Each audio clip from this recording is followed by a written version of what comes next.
Antes de comenzar, hermano, quiero compartir con ustedes un testimonio. Algo que pasó en el año 1886-87 en un congreso de la Iglesia Adventista, un congreso como este. Con esto, después de oír ese canto, dije, tengo que leer ese testimonio. Cómo Dios transforma el corazón de las personas y cómo estos campamentos son usados por Dios para ganar almas. Se titula así, está en Manuscritos Inéditos, tomo 6, página 151. Conversión de un bandido. Así. La conversión de un bandido convierte a una víctima de sus víctimas, a una de sus víctimas a cristianos. Oigan esto. El hermano Will Smith es un hombre que se convirtió el año pasado, estuvo en la verdad hace muchos años, pero por algún motivo la abandonó y el diablo tomó posesión de él para que se convirtiera en un bandido. Su esposa guardaba el sábado. Él es un hombre alto, bien desarrollado, de fuerte complexión. Incurrió en todo tipo de delito. Era un adventista, se apartó, se metió en el mundo bien profundo, robando e intentó matar a algunos. O sea, era un hombre que llegó a ser casi un asesino. Sin embargo, su víctima no llegó en el momento, una de sus víctimas no llegó en el momento en que él estaba esperándolo allí para darle muerte y el Señor no permitió que la matara. El año pasado, mientras estábamos en Fresno, él fue profundamente conmovido gracias al esfuerzo del pastor Daniels. Se arrepintió en unión de otro apóstata que lo había acompañado en sus maldades, un compañero de delincuencia. Luego comenzó la obra de confesión y restitución, lo que la hermana Nubia estaba cantando. La conversión genuina hace que la gente que haga restituya y se transforme. Este bandido, dice aquí, luego comenzó la obra de confesión y restitución. Fueron a ver un hombre con quien se encontraron en medio del camino. Allí se arrodillaron en el polvo y la suciedad, llorando y confesando como niños le dijeron, queremos ahora que usted nos perdone y le rogamos que no nos meta preso por robar sus ovejas, sino que le pedimos perdón y le devolveremos hasta el último centavo del costo de sus ovejas. ¿Qué pasó con esto? El caballero que había sido agraviado les dijo, ¿qué les ha sucedido a ustedes para que ustedes hagan esta confesión delante de mí? Ellos le contestaron, hemos estado asistiendo a un congreso campestre. ¿Dónde se produjo el cambio, pastor? En un congreso como este. Y dice aquí, el Espíritu y el poder de Dios, así como la religión de Jesucristo ha tomado posesión de nuestras vidas. Bien, dijo el hombre agraviado.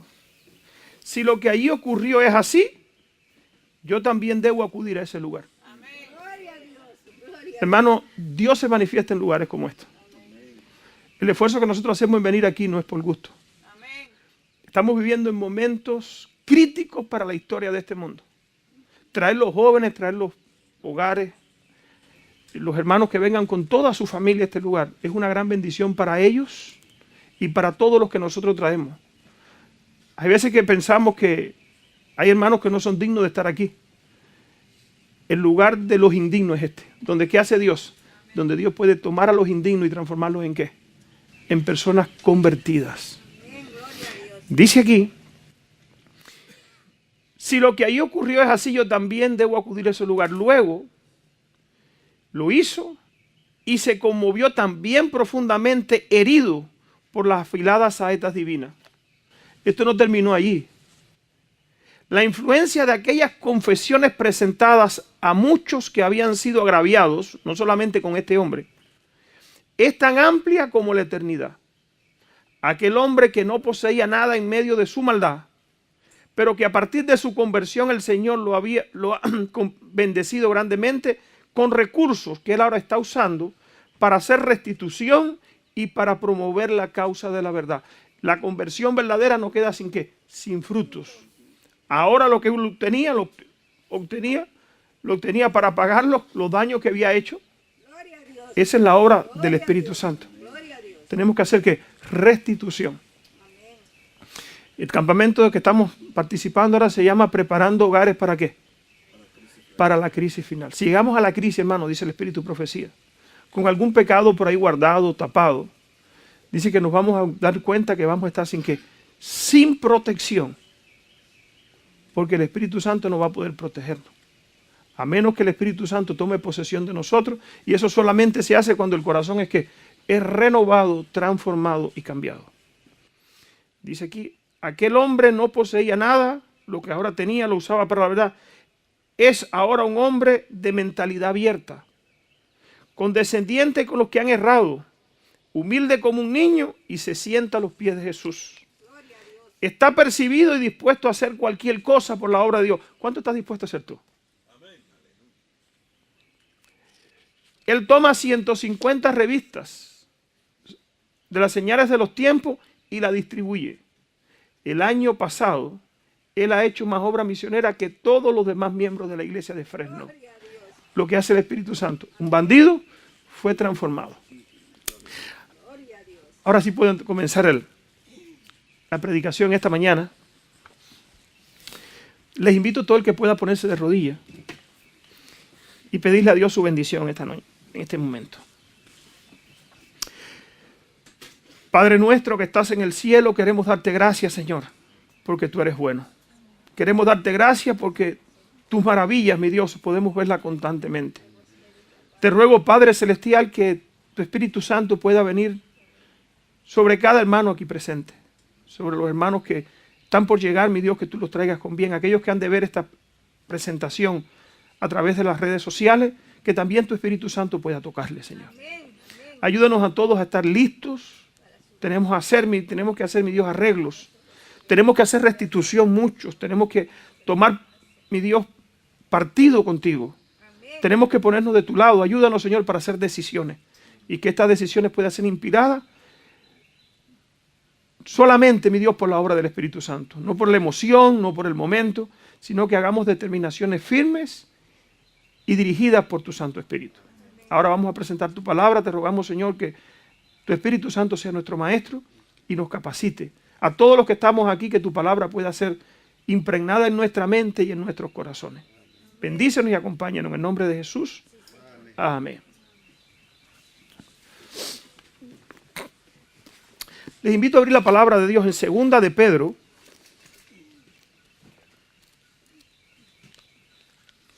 Segunda de Pedro, capítulo 1, versículo 19.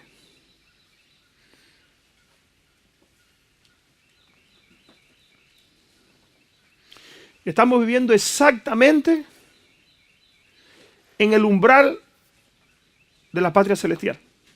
¿Verdad que sí? Las señales dicen, hermano, la condición social, política que estamos viendo en el mundo, la condición moral de la sociedad que estamos viviendo,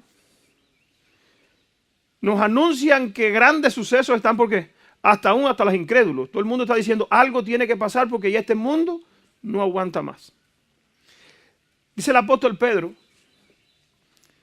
que nosotros teniendo también la palabra profética más segura, a la cual hacéis bien estar atentos como una antorcha que alumbra en lugar oscuro hasta que el día esclarezca y el lucero de la mañana salga en vuestros corazones. Entendiendo primero esto, que ninguna profecía de las Escrituras de interpretación privada, porque nunca la profecía fue traída por voluntad humana, sino que los santos hombres de Dios que hicieron, hablaron siendo inspirados ¿por quién? Hermano, aquí hay una lección para nosotros. En medio de todo este mundo y toda esta confrontación que está habiendo, nosotros tenemos ¿qué cosa? Nosotros sabemos lo que va a pasar. Tú y yo sabemos lo que va a pasar. Ahora la pregunta es, ¿lo sabemos de verdad y nos estamos preparando? Por eso este campamento se llama así.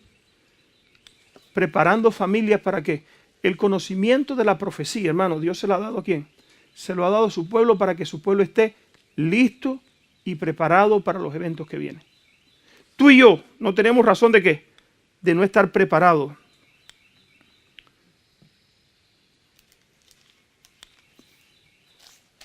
Vamos a Lucas 24, y vamos a ver un hecho que parece insólito.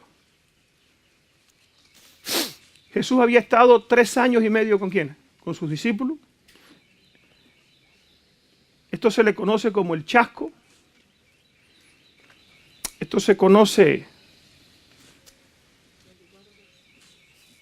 Lucas 24, 13 al 32.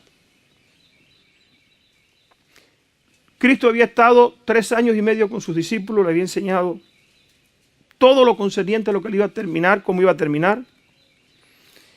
En 1844, esto se coge como tipo de lo que pasó en 1844, pero nosotros estamos con el mismo peligro de que nos suceda esto. Lo que hemos alcanzado los fines de la historia de este mundo. Por eso es bueno que nosotros pongamos atención, hermano, a cómo estamos viviendo. Jesús dijo, no el que dice, sino el que hace la voluntad de mi Padre será ¿qué? No el que la conoce, sino el que la ¿qué? El que la practica. Y hay una gran diferencia entre conocer y practicar, entre saber y hacer. En Lucas capítulo 24 encontramos uno de los acontecimientos más extraños que pueda suceder en la mente humana. Cristo por 3 años y medio vino diciéndole, lo sentaba y le explicaba, como a niños a los discípulos. Y cuando le llegó el momento de la crisis, era como si nunca se los hubiera dicho.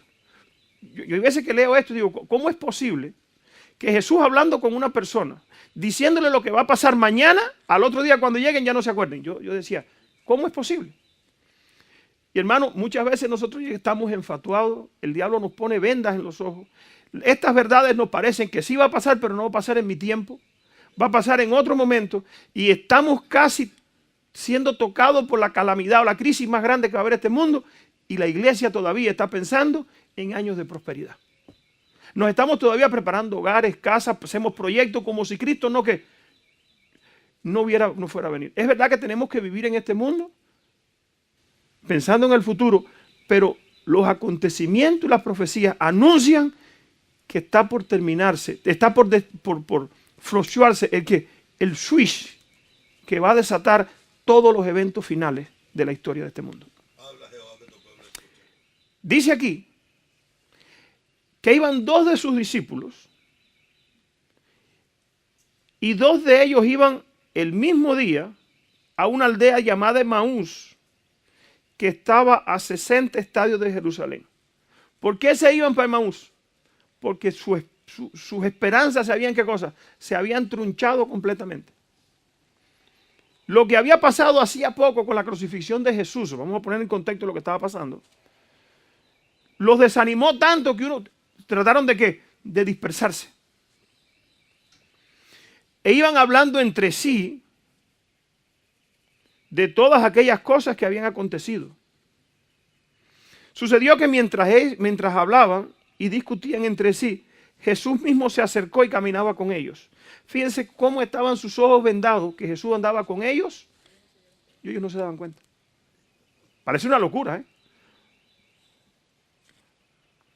Mas los ojos de ellos estaban velados para que no lo conociesen. Y les dijo, ¿qué pláticas son estas que tenéis entre vosotros mientras caminan?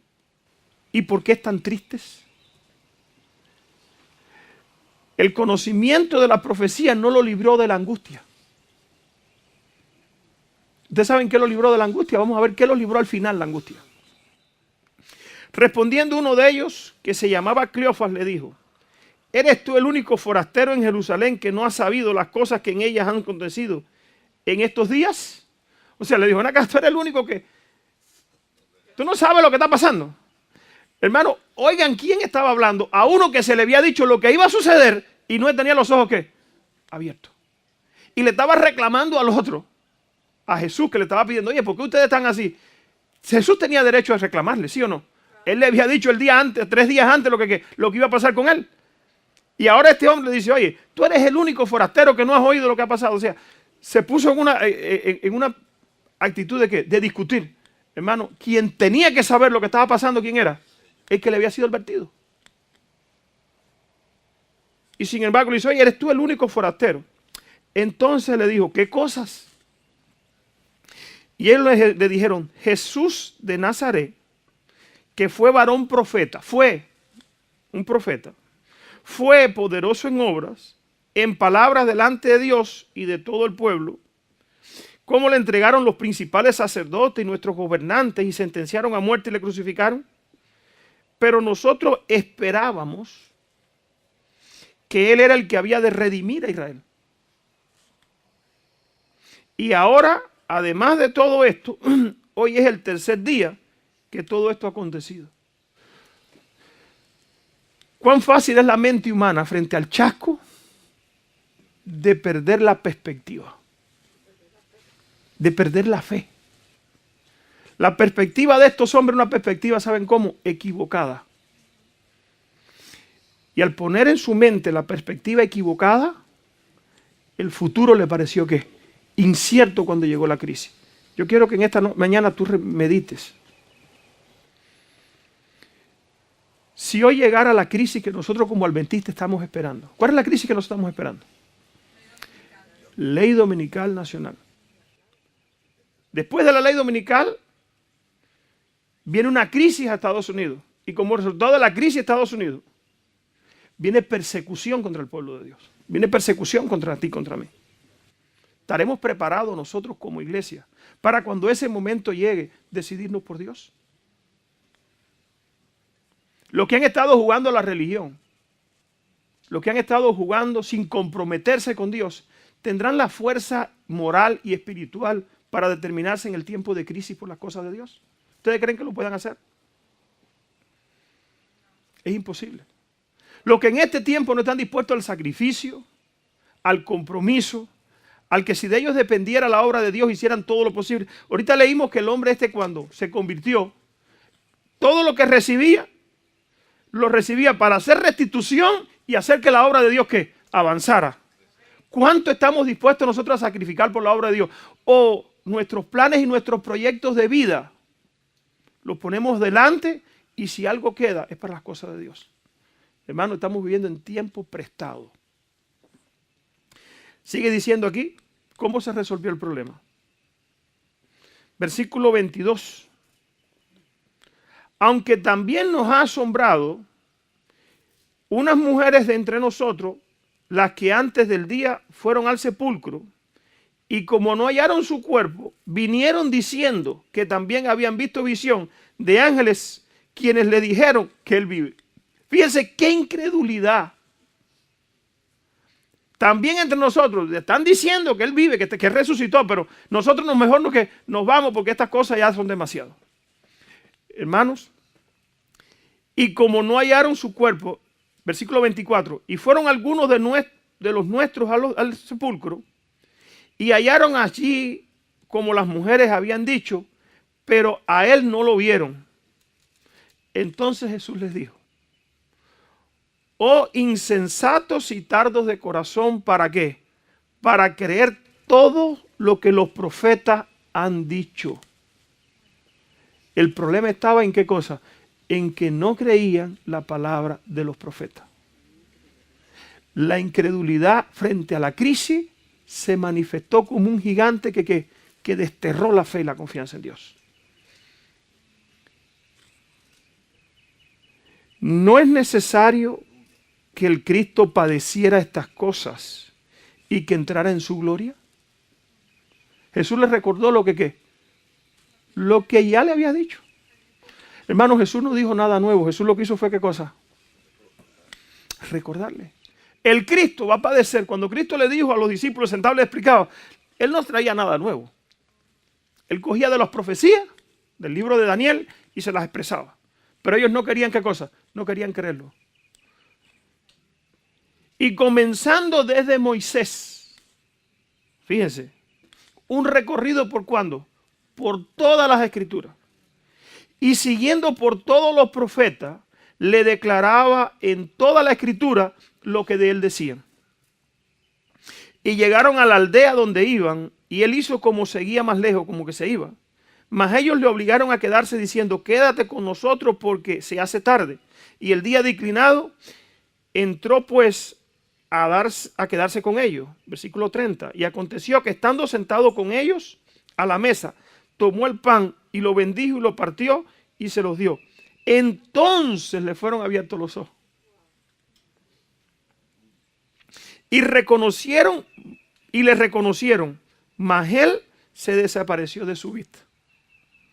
Y se decían el uno al otro, ¿no ardía nuestro corazón en nosotros mientras nos hablaba por el camino? ¿Qué era lo que le hablaba? La palabra de la profecía. Hermano, la profecía bien aplicada transforma ¿qué cosa? El corazón. Y prepara a las personas para la crisis. Si estamos dispuestos a ¿qué? A abrir la mente y el corazón. Dice aquí, en ese momento ellos estaban dispuestos a recibir todo. Para muchos va a ser demasiado tarde en esta última historia de la vida. ¿Saben por qué? Porque el diablo ha puesto tantos obstáculos en su corazón que cuando la palabra de Dios se le dice y se reclama que hay urgencia en prepararse, dicen sí es urgente, pero no tanto. Yo tengo todavía cosas que arreglar. Como si esas cosas que tú tienes por arreglar se fueran para la eternidad. Arreglar tu casa no va para la eternidad. La casa se queda ¿dónde? Aquí. El carro nuevo se queda ¿dónde? Se queda aquí. Los proyectos de vida, la carrera se queda ¿dónde? Se queda aquí. Los proyectos de vida que tenemos se quedan ¿dónde? Se quedan aquí. Muchos van a perder su vida eterna. ¿Por qué? Porque han sacrificado lo que la profecía dice por prepararse para este mundo. Tristemente va a ser así. Se han puesto en el lugar donde Dios no los puede proteger y el resultado, hermano, ha sido que el pecado los ha visitado y los ha vencido. Le ha cerrado los ojos y ahora ven con incredulidad ¿qué cosa? Todo lo que los profetas dicen. Quiera Dios que la profecía pueda trabajar en nuestra mente, pueda impactar nuestros corazones y pueda transformar nuestras vidas. Quiera Dios que lo que está escrito para estos últimos días, comentario bíblico referente a esto, quiero compartirlo con ustedes para...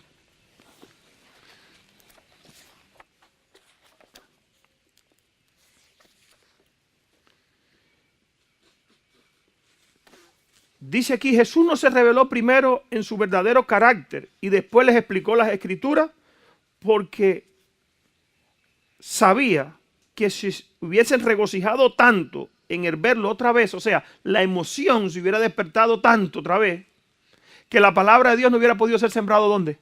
En su corazón. Jesús primero ¿qué hizo? Lo llevó a las escrituras. Les presentó la escritura para que la escritura fuera la que fortaleciera ¿qué cosa? Su fe de nuevo.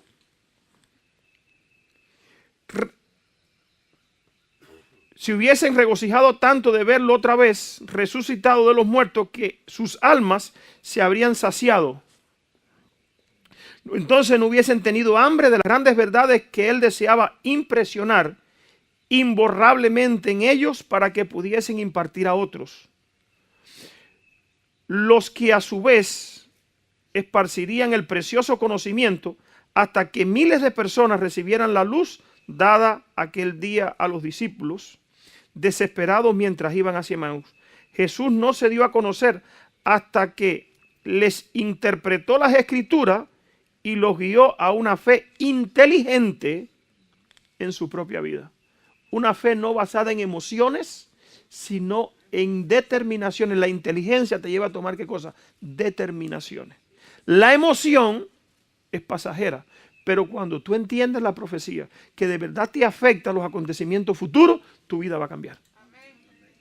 Si tú no entiendes que la profecía de verdad va a afectar tu vida futura, tú dices, eso va a pasar, pero no en mi tiempo. ¿Cuántas veces hemos oído personas que dicen eso? Sí, eso va a pasar, pero eso faltan miles de años. Pero la profecía aplicada inteligentemente y bien aplicada a lo que está sucediendo ahora, afecta tu ¿qué? Afecta tu vida.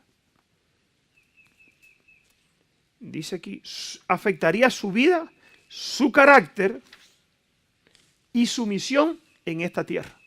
Es lo que quería hacer Jesús, que la vida de ellos, estudiando la profecía, afectara su vida, afectara su carácter y afectara su ¿qué? Su misión, su forma de proyectarse en lo que iba a pasar en el futuro. Lo mismo quiere hacer Dios con nosotros. Que la profecía nos afecte, ¿qué cosa? Primero, la vida, transforme el carácter, porque si yo sé que hay una crisis en la cual depende cómo yo viva y quién yo sea, para enfrentarla, voy a ¿qué? Voy a dejar que el Espíritu Santo me transforme. Y mi misión va a cambiar, ¿por qué? Porque mi proyecto de vida va a cambiar también.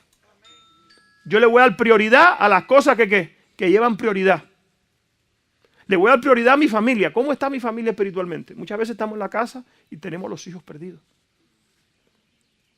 Muchas veces estamos en la casa y tenemos la familia perdida. Y no nos damos cuenta que el tiempo para ellos también se está acabando. Tristemente, hermano. Deseaba que la verdad se arraigara firmemente en ellos. Solamente la verdad que transforma. Solamente que hace la verdad, transforma. Nada más transforma. Solamente la verdad aplicada ¿dónde? En el corazón. La verdad de la palabra de Dios es la única que puede hacernos que. Dice el hermano White que los que han sido obedientes a la verdad son los que van a ser santificados por la verdad. Jesús dijo, santifícalos en tu palabra es la que, la verdad.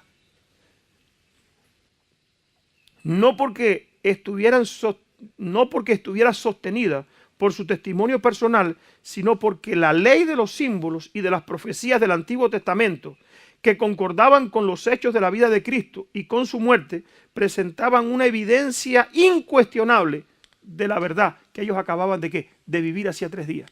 Que esa misma verdad, que era lo que Dios quería que fijara en ellos una fe correcta, los había desanimado. ¿Estamos exentos nosotros de pasar lo mismo? ¿Quiénes somos nosotros, los adventistas? ¿Para qué Dios nos ha llamado? ¿Cuál es tu misión? ¿Cuál es el propósito con que estás aquí esta mañana? Evento de los últimos días. El tiempo transcurrido en 1844 fue un periodo de grandes eventos que abrió ante nuestros ojos, asombrado la purificación del santuario. O sea, profecías para los últimos días. Recuérdense que allá en Daniel, en el libro de Daniel, Daniel le pregunta al ángel, oye, ¿hasta cuándo va a estar el mundo en tinieblas? Y el ángel le dijo, hasta 2300 tardes y mañanas. ¿Y qué va a pasar? ¿Saben lo que estaba diciendo ahí? Toda la verdad va a estar caída, todo el tiempo del oscurantismo religioso iba a empezar a caer, ¿saben cuándo? Hasta después de 2300 tardes y mañanas. ¿Eso se cumplió cuándo? 1844. Dice el Espíritu de Profecía ahora. El tiempo transcurrido en 1844 fue un periodo de grandes eventos que abrió ante nuestros ojos asombrados la purificación del santuario que se llevó a cabo en el cielo. Tuvo una decidida relación con el pueblo de Dios sobre la tierra. También con los mensajes del primero, del segundo y del tercer ángel, y desplegó el estandarte en el cual está escrito los mandamientos de Dios y la fe de Jesús. Segunda verdad importante en 1844. Primero, el santuario. Segundo, los mensajes de Dios, de los mandamientos de Dios y la fe de Jesús. Uno de los hitos de este mensaje fue el templo de Dios, visto en el cielo por su pueblo, amante de la verdad, y el arca que contenía la ley de Dios. La luz del día de reposo del cuarto mandamiento resplandeció con sus fuertes rayos en el camino de los transgresores de la ley divina. También la no inmortalidad de los malvados es un antiguo hito. No puedo reconocer más que pueda colocarse bajo el título de los antiguos hitos. En 1844 Dios levantó ¿a quién? A un pueblo con toda la verdad para estos últimos días. Ahora, un pueblo que en estos últimos días la ha conocido, pero que está en peligro ¿de qué? De ser cegado. El Señor nos ha hecho depositario de su ley. Nos ha confiado una verdad sagrada y eterna que debe darse a otros mediante advertencias fieles. Nosotros conocemos la profecía. Sabemos lo que va a suceder. ¿Qué estamos haciendo con ella? Deben darse advertencias fieles, reprensiones y palabras de aliento. Los adventistas del séptimo día han sido elegidos por Dios como pueblo particular. Los discípulos fueron elegidos como pueblo que particular. Se le dio la profecía, pero la profecía en el momento de la crisis era como si no se le hubiera ¿qué? Como si no se le hubiera dado. Y así va a pasar con muchos adventistas y aún hermanos de sostén propio. ¿Por qué? Porque la profecía no ha afectado la vida, el carácter y las determinaciones para el futuro. Lo que nosotros conocemos tiene que afectarnos ¿qué? Hermano, al salir de aquí, en este campamento, nosotros no deberíamos ser los mismos. Si no hemos llegado a un compromiso hasta este día, tenemos que hacer compromiso. Si no hemos llegado a tomar determinaciones en favor de la verdad, tenemos que hacerlo, porque el tiempo se nos acaba. Los adventistas del séptimo día han sido elegidos por Dios como un pueblo particular, separado del mundo con el gran instrumento de la verdad. Los ha sacado de la cantera del mundo y los ha relacionado consigo. Ha hecho de ellos representantes suyos y los ha llamado a ser sus embajadores durante esta última fase de la obra de salvación. Les ha encargado que proclamen al mundo la mayor suma de verdades que se haya confiado alguna vez a seres mortales.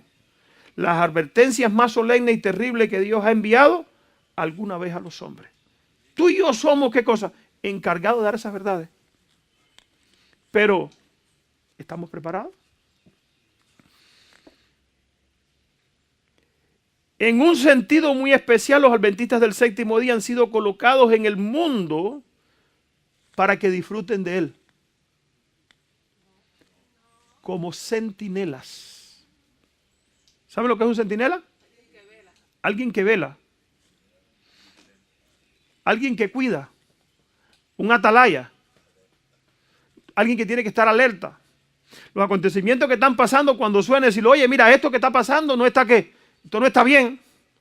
Esto nos está llevando rápido a ¿qué? A la crisis que la profecía anuncia que le va a llegar ¿dónde? A este mundo. Esto tiene que afectar la vida de ¿quiénes? De los que nos rodean. Como centinelas y transmisores de luz. A ellos ha sido confiada la tarea de dirigir la última amonestación a un mundo que perece. La palabra de Dios proyecta sobre ellos una luz maravillosa. Una obra de mayor importancia les ha sido confiada. Proclamar los mensajes del primero, segundo y tercer ángel. ¿Qué dicen esos mensajes? Salid de ella, pueblo mío. ¿Qué dice el primer mensaje? ¿Quién se lo sabe? ¿Quién sabe qué dice el primer mensaje? Temer a Dios y darle gloria, ¿por qué? ¿Y el segundo mensaje qué dice? Ha caído. ¿Qué cosa es caída de Babilonia? ¿Qué quiere decir? ¿Cuándo se dice que es caída de Babilonia? ¿Qué pasa con la caída de Babilonia? ¿Y el tercer ángel qué dice? Salid, si alguno adora a la bestia su imagen y recibe la marca en su frente o en su mano, va a recibir ¿qué cosa? Hermano, esos mensajes es lo que separa, aceptar ese mensaje es lo que separa al hombre de la salvación, que es una línea bien delgada. La salvación de la perdición que eterna. Tú y yo se nos ha dado ese mensaje. El conocimiento de esto no nos pone encima, sino que nos hace deudores. ¿Estamos entendiendo? Conocer estas verdades nos compromete. Si nosotros nos representamos en este mundo como embajadores el reino de Dios, tú y yo, ¿qué va a pasar con nosotros? Seremos entonces acusados de que si un embajador de Estados Unidos no cumple con su misión, hace poco en Miami cogieron a una persona que fue embajador en Cuba. se llama Rocha, buscan las noticias. Él fue embajador en Cuba y se vendió al servicio de la seguridad cubana. Y un agente, y ahora lo descubrieron, y está siendo acusado, hoy es el juicio, de alta traición a los Estados Unidos. Porque no cumplió ¿con qué? Con su misión. Si nosotros no cumplimos con la misión que Dios nos ha dado, seremos acusados de ¿qué? De alta traición al reino de Dios. ¿Asusta o no asusta? Seremos acusados de ¿qué? Si como embajadores no hacemos lo que Dios nos ha llamado, seremos acusados de ¿qué? De alta traición. Quiera Dios, hermanos, que entendamos en qué momento estamos viviendo y cuán comprometidos estamos nosotros con este mensaje. Evento de los últimos días, página 60.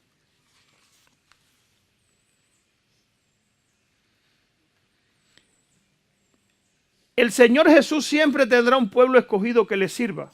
Muchas veces hemos leído esto. Cuando el pueblo judío rechazó a Cristo, el príncipe de la vida, Él les quitó el reino de Dios y lo dio a los gentiles. Dios continúa obrando en base a este mismo principio en cada rama de su obra. Cuando una iglesia demuestra que es infiel a la palabra del Señor, cualquiera sea su posición y por alta y sagrada que sea su vocación, ya el Señor no puede trabajar más con ellos. La apostasía nos separa ¿de quién? De Dios, y eso nos quita la misión de Dios. Otros son entonces escogidos para llevar importantes responsabilidades. Si a su vez estos otros no purifican su vida de toda acción incorrecta, y a veces que aplicamos esto, decimos, bueno, se aplica a la iglesia adventista al séptimo día. La iglesia adventista hoy no se puede hablar de mensaje artesanal. No se puede hablar de la reforma pro salud. No se puede hablar de los hitos del adventismo porque muchos hemos sido perseguidos. Muchas veces he dado mi testimonio. Cómo por predicar estas cosas en Cuba fue perseguido a la prisión en 2005 por la misma iglesia adventista. En el 2010 otro pastor adventista me llevó a la prisión junto con el gobierno. ¿Por qué? Porque ya esto no se puede hablar dentro de la iglesia adventista. Perfecto. Ahora, estos otros que están siendo levantados. Otros son entonces escogidos para llevar importantes responsabilidades. Vamos a poner que nosotros somos los grupos de sostén propio, pastor enamorado. Pero si a su vez estos otros no purifican sus vidas, o sea, la verdad de la profecía no cambia sus vidas, de toda acción incorrecta. Fíjense, no solamente de pecados. A veces decimos, no, pero yo no violo la ley de Dios, yo no ando cometiendo adulterio, ni ando robando. Hermano, eso no es solamente acción incorrecta. Si yo no pongo como máxima en mi vida la obra de Dios y lo que Dios me ha llamado como embajador miren la vida de los apóstoles. Miren la vida de los pioneros adventistas. Cómo se gastaban y su compromiso. Lo único que tenían en su mente como compromiso era que el reino de Dios se extendiera. Si volviera a vivir el espíritu de los pioneros adventistas, ¿qué tiempo demoraría para terminar la obra de Dios? ¿Sería bueno? Hermanos, 12 hombres, los apóstoles, cuando fueron llenos del Espíritu Santo, ¿en qué tiempo llenaron el mundo de la doctrina de Cristo? ¿Qué tiempo? En 2 años. Esto sería, ustedes saben que eso va a llegar. Con los que estén comprometidos van a terminar la obra, pero en una velocidad que vamos a decir, ¿cómo? ¿Saben por qué? Porque se van a comprometer por la crisis. La crisis que viene van a hacer que los que están dispuestos se acerquen más a quién y se comprometan más con Dios. Y los que han venido estando estorbando la obra y que esos hermanos hagan esa decisión, sean ¿qué? Sean separados y se vayan. Ahora, cuando el momento de la crisis llegue, yo tengo que preocuparme qué va a pasar con quién. Conmigo. Vengo preparando mi carácter y mis planes para los acontecimientos que vienen. O la crisis va a tronchar mi futuro y mis esperanzas como pasó con los discípulos.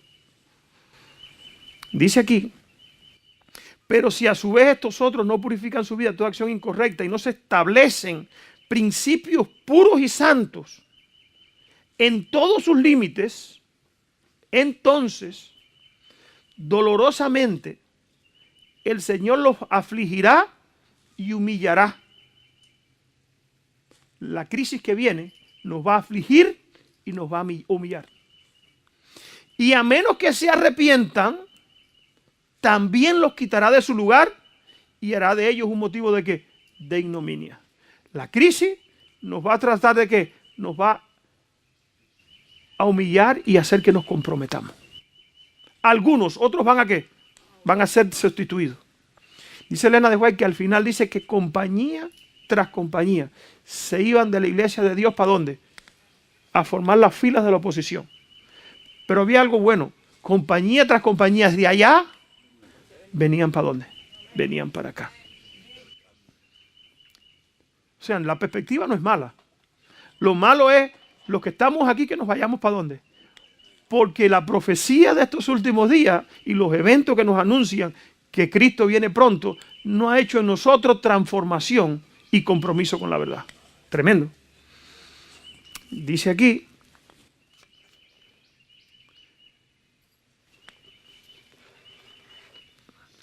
Primera de Corintios 10, ya estamos terminando. Son las 7:15. ¿Hasta qué hora tengo, pastor?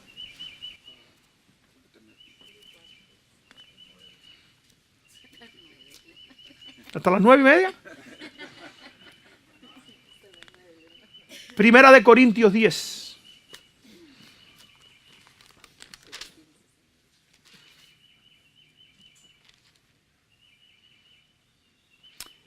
Y estas cosas les aconteció como ejemplo. 11. Y estas cosas le acontecieron como ejemplo y están escritas para nosotros, para amonestarnos a nosotros, a quienes han alcanzado los fines de los siglos. Así que el que piensa que esté firme, mire que no caiga. No os ha sobrevenido ninguna tentación que no sea humana, pero fiel es Dios que no nos dejará ser tentado más allá de lo que podamos resistir, sino que dará también juntamente con la tentación la salida para que podamos ¿qué? Soportar. Hermano, la crisis que viene es grande, pero Dios quiere preparar a su pueblo. Por eso estamos aquí esta mañana. Por eso hemos decidido venir hasta aquí con frío. Muchos de nosotros han dejado de ganar dinero. Otros tienen que gastar mucho dinero para estar aquí. Pero hermanos, vale la pena. Vale la pena. A veces que decimos, no, yo no puedo. ¿Ustedes saben cuántos hermanos saben del campamento? Dice, el problema es que yo no puedo dejar de trabajar. Tristemente, yo no puedo dejar de trabajar, hermano. Yo no puedo ir porque no puedo gastar el dinero que tengo para los proyectos que tengo de mi vida para estar allí. Y no saben la bendición que se están perdiendo. Pronto, los que no han venido, porque no quieren sacrificar el tiempo, el dinero y la comodidad, llegará el momento en que van a desear estar ¿dónde? Haber venido aquí. ¿Por qué? Porque la crisis va a exceder las expectativas, como con los discípulos. Ellos pensaron que la crisis no iba a exceder sus expectativas. Pero la crisis llegó y excedió ¿qué? Sus expectativas, hermano. Quiera Dios que nosotros podamos. Página 62 de Eventos los últimos días. En el último día, en estos últimos días, el pueblo de Dios será expuesto a los mismos peligros que enfrentó el antiguo Israel. Aquellos que no reciban las advertencias que Dios da, caerán en los mismos peligros y en los que cayó el antiguo Israel, y no entrarán en el descanso debido a su incredulidad. El antiguo Israel sufrió calamidades debido a sus corazones no santificados y sus voluntades indóciles. Su rechazo final como nación fue el resultado de su propia incredulidad. ¿Qué pasó con Israel? Fueron incrédulos, se le presentaban los acontecimientos, todo lo que iba a pasar, pero ellos decían, sí, pero no para nosotros. Su confianza propia y su impenitencia, ceguera de mente y dureza de corazón. En su historia tenemos una señal de peligro que se levanta ante nosotros. Miren, hermanos, que no haya en ninguno de vosotros corazón malo de incredulidad para apartarse del Dios vivo, porque somos hechos participantes de Cristo, con tal que retengamos firmemente hasta el final nuestra confianza de que del principio. Página 73. Evento de los últimos días.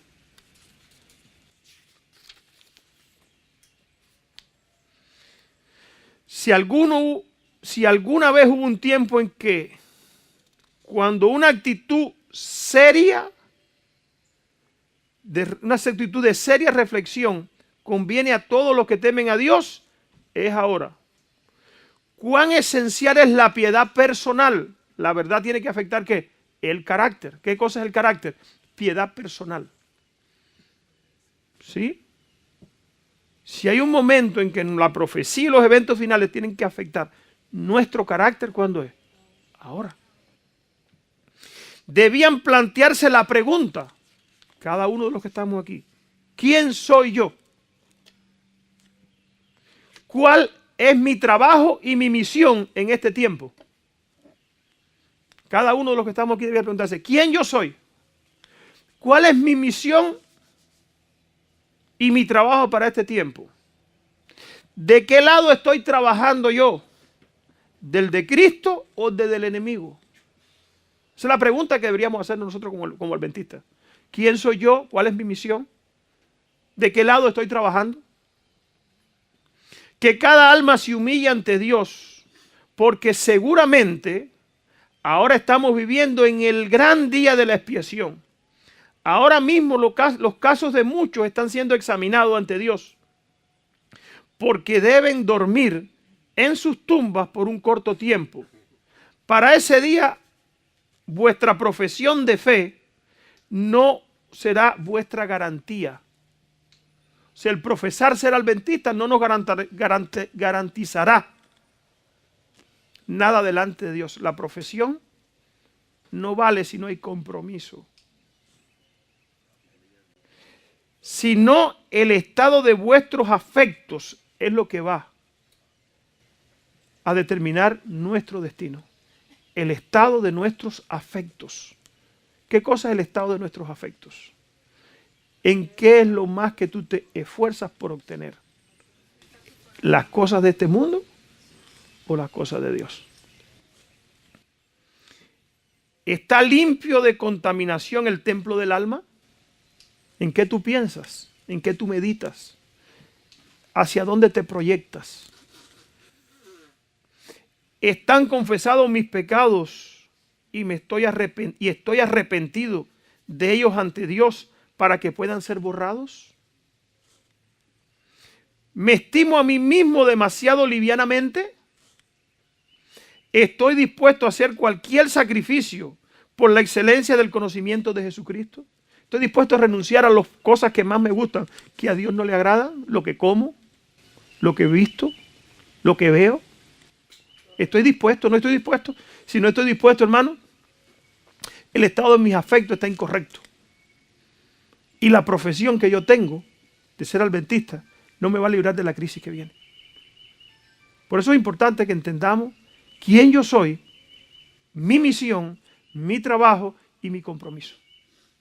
Dice aquí, siento en todo momento que no me pertenezco, sino que soy la propiedad de Cristo, que mi servicio pertenece a Dios, de quien yo soy y no soy mío propio. Hermano, esto es una lección para que nosotros podamos saber dónde estamos.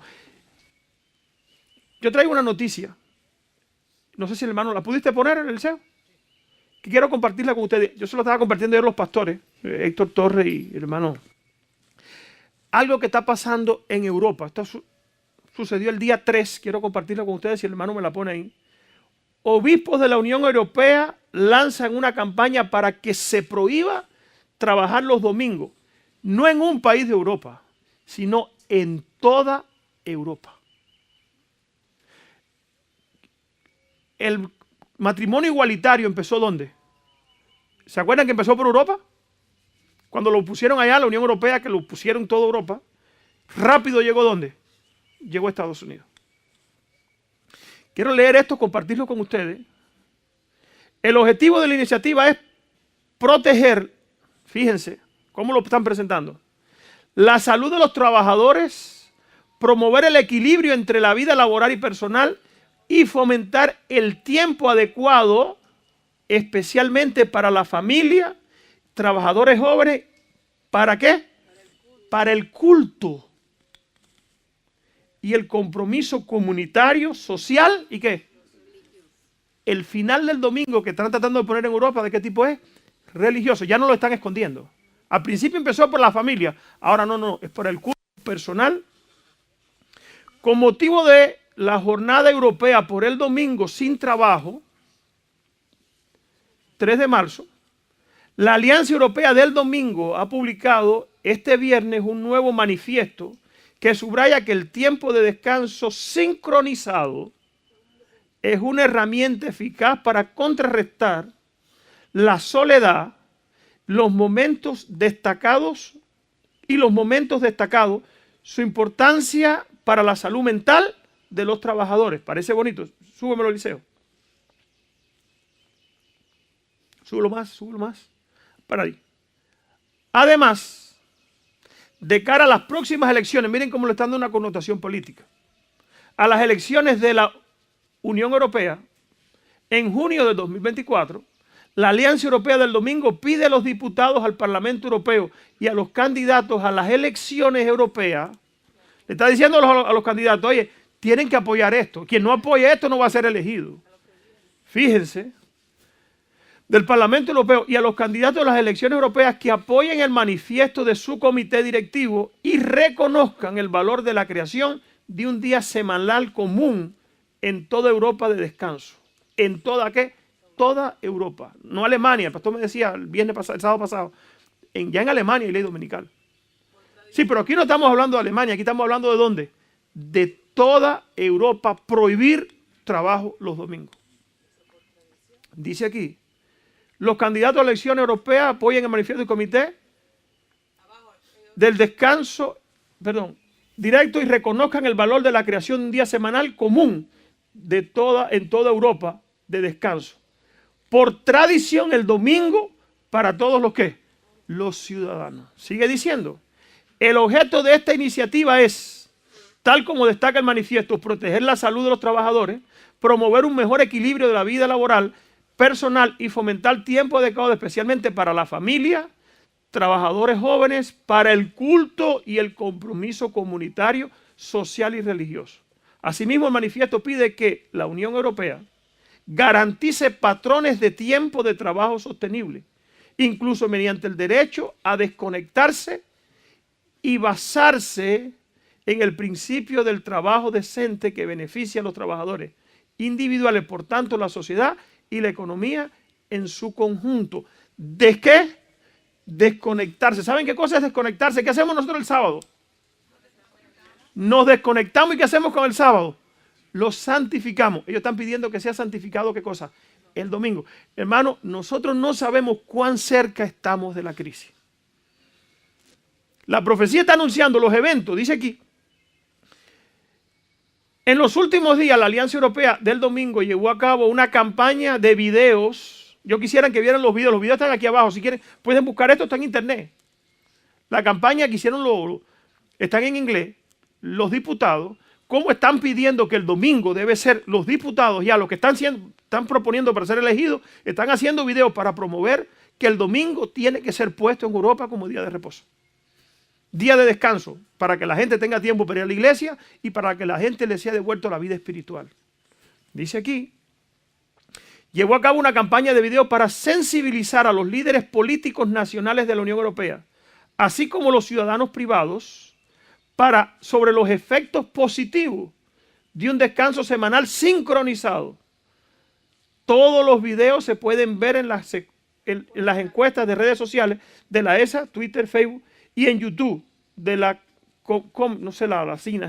La Alianza es una amplia red de más de 100 iniciativas nacionales, sindicatos, organizaciones empresariales, asociaciones de la sociedad civil, iglesias y comunidades religiosas de la Unión Europea.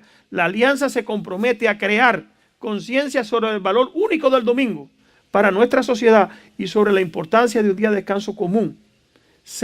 Cómese es miembro fundadora de la Unión Europea, European Sunday Alliance, o sea, la Alianza Europea por el Domingo. Hermano, tenemos la crisis al frente de nosotros. Pronto tú y tu familia van a tener que encarar, como dice la Biblia, la crisis más espectacular, la cosa más increíble que va a llegar a la sociedad desde que hubo gente, dice la Biblia, dice que será tiempo de angustia cual nunca hubo. Ahora yo te pregunto, ¿estamos preparados? ¿Cómo está nuestra vida? ¿Cómo está nuestro carácter? ¿Cómo están nuestras perspectivas? Nuestras expectativas, ¿cómo están? ¿Estaremos viviendo a la altura del mensaje que conocemos? ¿O la crisis nos va a coger y nos va a desanimar? Elena de White tuvo una visión que cuando llegó la crisis del domingo, pareció que las iglesias se desaparecieron. Después empezaron a aparecer grupitos que entre ellos mismos levantaban pastores que los guiaran y los pastorearan. Quiera Dios, hermano, que la crisis no nos haga desaparecer, sino que nos haga brillar. Que la crisis revela el carácter y que el carácter nuestro sea ¿qué?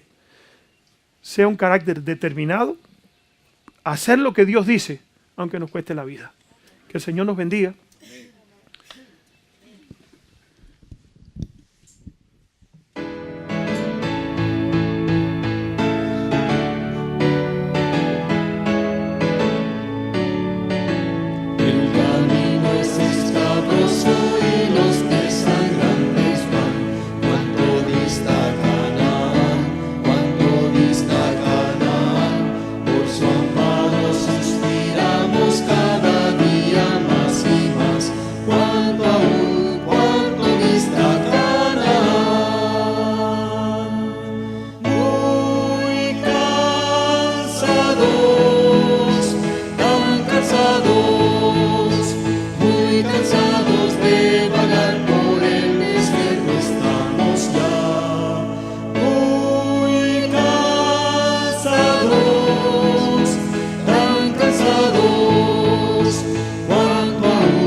Ponerse de rodillas para terminar con unas palabras de oración.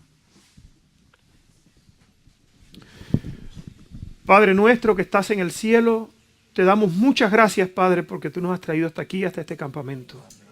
Te damos gracias porque nos das la oportunidad a todos de participar, mi Dios, de todo este alimento espiritual que tú has preparado. Te estamos rogando que tú perdones nuestros pecados, nuestra indolencia, nuestra frialdad espiritual, y que nos ayudes, Señor, a despertar a la profecía que nos anuncia que ya tú estás viniendo. Que podamos despertar, mi Dios, al momento histórico que nos ha tocado vivir. Que podamos vivir, mi Dios, de acuerdo a la verdad que nosotros conocemos. Que nuestra máxima sea cumplir nuestra misión y terminar la obra. Y como dijo el apóstol Pablo, terminar la carrera. Y poder presentarnos delante de ti como soldados aprobados.